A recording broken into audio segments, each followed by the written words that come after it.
నమస్తే. Welcome to Andhra Prabha. నేను మనస్విని.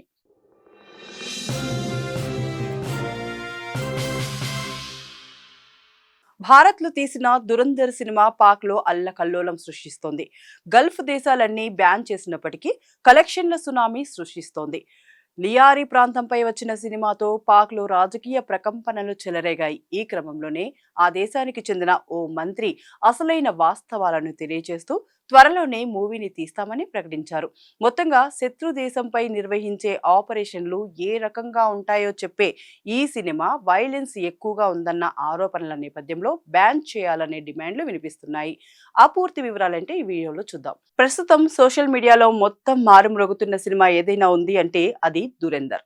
మరీ ముఖ్యంగా అక్షయ్ ఖన్నా యాక్టింగ్ కు ఆడియన్స్ ఫిదా అయిపోయారు.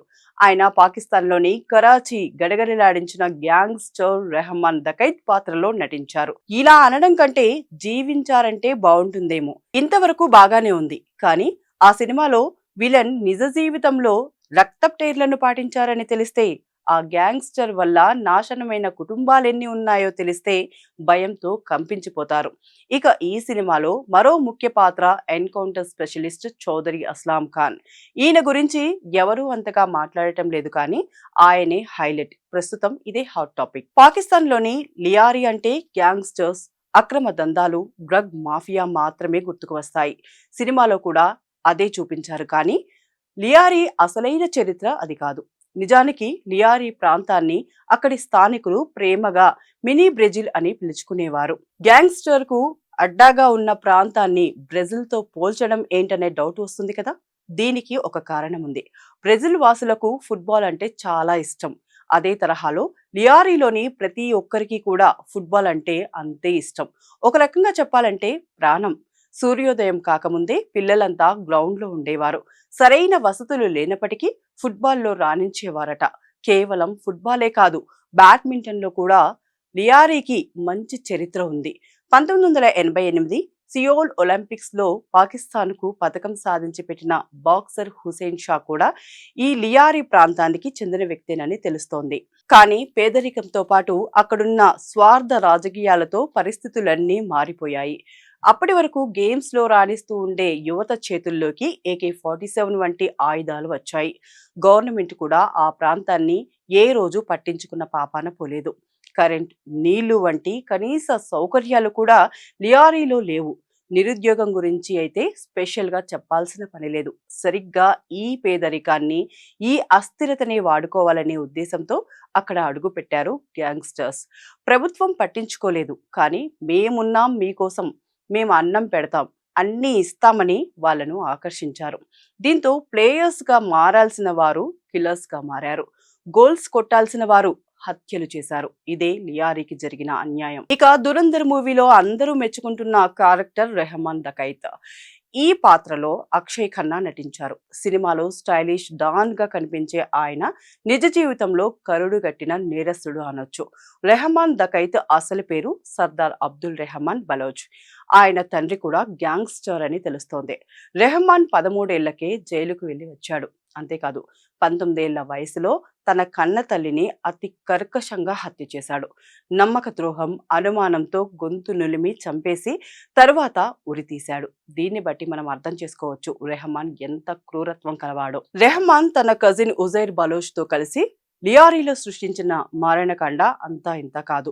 శత్రువులను చంపేసి వాళ్ళ తలలతో ఫుట్బాల్ ఆడేవారట. స్థానిక ప్రజల్లో భయాన్ని పుట్టించడానికి ఇంత కర్కశంగా వ్యవహరించేవారన్నమాట. అయితే ఇక్కడ మరో విషయాన్ని మనం మాట్లాడుకోవాలి. రెహమాన్ దకైత్ అంతగా ఎదగటానికి ముఖ్య కారణం అతని వెనుకున్న పొలిటికల్ సపోర్ట్. అదే పాకిస్తాన్ పీపుల్స్ పార్టీ. ఇది పాక్ మాజీ ప్రధాని బెనజీర్ భుట్టోకి చెందినది. లియారీలో వాళ్ళు స్ట్రాంగ్ గా ఉండటానికి గ్యాంగ్స్టర్ ను పెంచి పోషించేవారట. 2007లో బెనజీర్ భుట్టో కాన్వాయ్ పై ఆత్మాహుతి బాంబు దాడి జరిగింది. ఈ దాడి నుంచి ఆమె త్రుటిలో తప్పించుకున్నారు. అయితే ఆమెను కాపాడింది రెహమాన్ దకైత్ అని చెబుతుంటారు. అంటే ఒక క్రిమినల్ ను ప్రభుత్వమే పెంచి పోషించిందన్నమాట. ఇక ఈ ధురంధర్ సినిమాలో మరో character police officer Chaudhary Aslam. నిజానికి ఈయన గురించి ఎవరు అంతగా మాట్లాడుకోవడం లేదు, కానీ ఈయన పాత్రను తెలుసుకుంటే షాక్ అవుతారు. నార్మల్ గా మన పెద్దలు చెప్తుంటారు, ఒక రాక్షసుడిని అంతం చేయాలంటే దేవుడు దిగి రావాలని. కానీ ఇక్కడ మాత్రం అలా కాదు. ఒక రాక్షసుడిని సంహరించడానికి మరో రాక్షసుడే వచ్చాడు. అతనే చౌదరి అస్లాం ఖాన్. ఈయనకు నెగటివ్ యాంగిల్ తో పాటు పాజిటివ్ యాంగిల్ కూడా ఉంది. కానీ మనం ఆయనేంటో తెలుసుకునే ప్రయత్నం చేద్దాం. సినిమాలో ఈ పాత్రను సంజయ్ దత్ పోషించారు. ఆయన లుక్ చాలా స్పెషల్ గా నిలిచింది కూడా. వైట్ పఠాన్ సూట్, నోట్లో ఆరని సిగరెట్ తో రఫ్ లుక్ లో కనిపించారు. అయితే ఇది కేవలం మూవీలో కనిపించే లుక్ మాత్రమే కాదు, రియల్ లైఫ్ లోనూ ఆయన అలానే కనిపిస్తారట. అస్లాం ఖాన్ ను పోలీస్ ఆఫీసర్ మాత్రమే అని చెప్పలేం, వార్ లార్డ్ అనొచ్చు. ఒక మాటలో చెబితే అస్లాం అంటే కరాచీలో గ్యాంగ్స్టర్ కు చచ్చెంత భయం. దీనికి కారణం అస్లాం ఖాన్ హిస్టరీలో అరెస్ట్లు, జైలుకు పంపించడం వంటివి ఉండవు, ఓన్లీ ఎన్కౌంటర్స్. అందుకే ఆయన్ను ఎన్కౌంటర్ స్పెషలిస్ట్ అనేవాళ్ళు. అయితే ఇక్కడ మరో ముఖ్య విషయం ఏంటంటే అస్లాం ఖాన్ చేసింది కేవలం డ్యూటీ అనలేం, బౌంటీ హంటింగ్ కూడా. అంటే చట్టం నుంచి తప్పించుకున్న క్రిమినల్స్ ను పట్టుకోవడానికి లేదా చంపేయడానికి డబ్బులు ఇస్తారు. లీగల్ గా ఇలాంటి వాళ్ళు బెయిల్ బ్యాండ్ ఏజెంట్లుగా పనిచేస్తారు. ఇలా తీవ్రవాదులను పట్టించిన అస్లాం ఖాన్ 7.5 కోట్ల రూపాయలు సంపాదించారని తెలుస్తోంది. కరాచీ లాంటి హింసాత్మక ప్రాంతంలో గ్యాంగ్స్టర్స్ ను అదుపు చేయాలంటే అస్లాం ఖాన్ వంటి స్ట్రిక్ట్ ఆఫీసరే కావాలి. ఇదిలా ఉంచితే అస్లాం ఖాన్ పై చాలా ఫేక్ ఎన్కౌంటర్లు ఉన్నాయి. దీనిపై హ్యూమన్ రైట్స్ కమిషన్స్ విమర్శలు చేసినప్పటికీ ఆయన తీరులో మాత్రం ఎలాంటి మార్పు ఉండేది కాదు. ఆయన ఒక కేసులో సుమారు 16 నెలల పాటు జైలు జీవితం గడిపి బయటికి వచ్చిన తర్వాత అదే లియారీ టాస్క్ ఫోర్స్ కు హెడ్ అయ్యారంటే అర్థం చేసుకోవచ్చు అస్లాం ఖాన్ పవర్ ఏంటో. ఇలా చెప్పుకుంటూ పోతే Chaudhary Aslam Khan life action film కంటే తక్కువేం కాదు. తాలిబాన్లు ఆయన్ను చంపడానికి చాలా సార్లు ట్రై చేశారు, కానీ ఫెయిల్ అయ్యారు. అంతేకాదు రియాలీ గ్యాంగ్స్టర్ తో కలిసి హత్య చేయడానికి ప్రయత్నించినప్పటికీ ఆయన మాత్రం బయటపడేవాడు.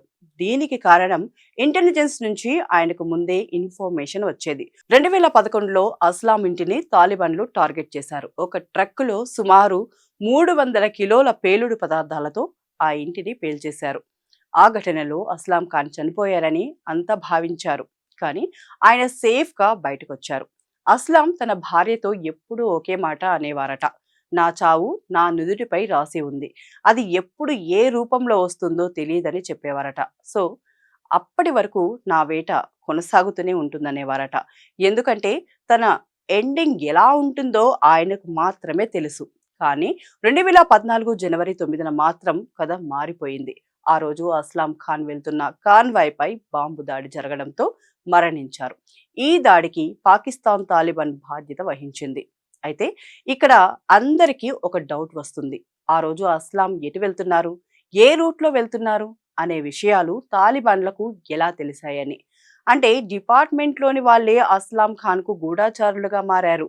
ఇది భయంతో చేశారా లేక డబ్బు కోసం చేశారో తెలియదు, కానీ సొంత మనుషులే అస్లాం ఖాన్ కి ద్రోహం చేశారని తెలుస్తోంది. ఇక్కడ వరకు బాగానే ఉంది.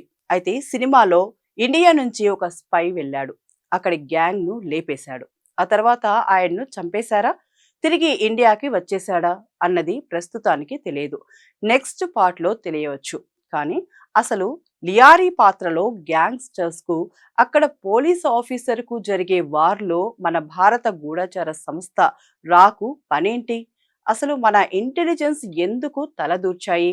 దీనికి ఆన్సర్ రావాలంటే మనం ముందుగా పాక్ లోని సింధు దేశ్ గురించి తెలుసుకోవాలి.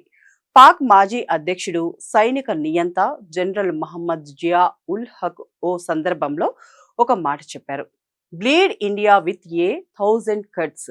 దీన్ని మన దేశానికి వ్యతిరేకంగా పాక్ అనుసరించేది. అంటే భారత్తో ఎప్పుడైనా సరే నేరుగా యుద్ధం చేసి గెలవలేం కాబట్టి చిన్న చిన్న గాయాలు చేసి చంపాలని, అంటే ఉగ్రవాదులను ఉపయోగించి మన దేశంలో రక్తపాతం సృష్టించాలని.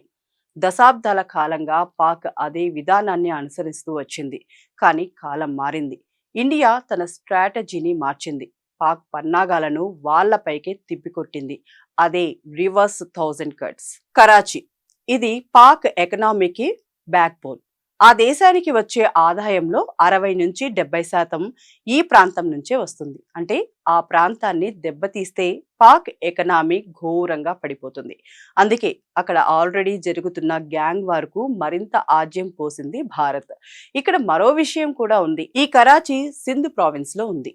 పాకిస్తాన్ కు స్వాతంత్రం వచ్చినప్పటి నుంచి సింధు ప్రజలు పాక్ పెత్తనాన్ని పూర్తిగా అంగీకరించలేదు. నిజానికి సింధు ప్రజల భాష, సంస్కృతి, సాంప్రదాయాలన్నీ కూడా భారత్ కు దగ్గరగా ఉంటాయి.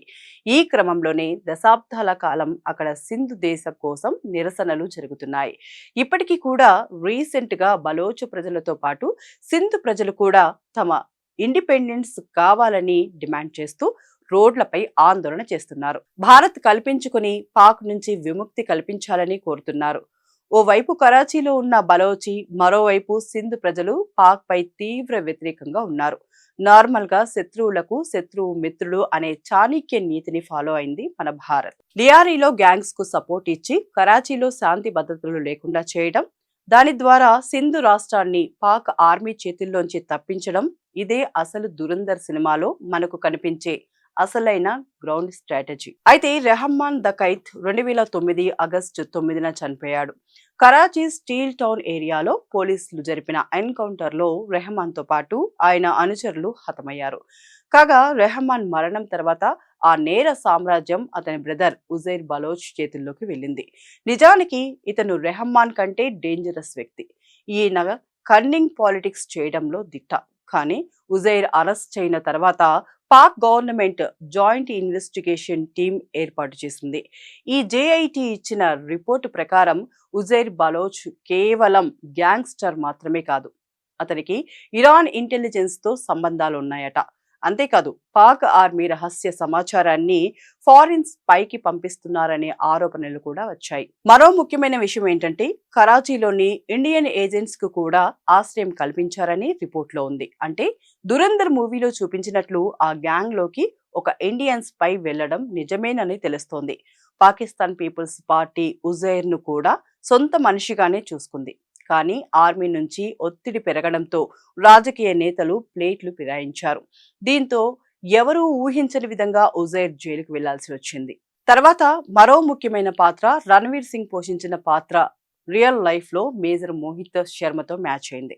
ఈయన 2009 మార్చి 21న కాశ్మీర్ లోకి చొరబడి ఉగ్రవాదులను అంతం చేసే క్రమంలో ప్రాణాలు వదిలేశారని చెప్తారు. అయితే దురేందర్ సినిమాపై ఆయన ఫ్యామిలీ తీవ్ర అసంతృప్తి వ్యక్తం చేసింది. ఆయన బ్రదర్ మధుర్ శర్మ ఓ ఇంటర్వ్యూలో దీనిపై మాట్లాడారు.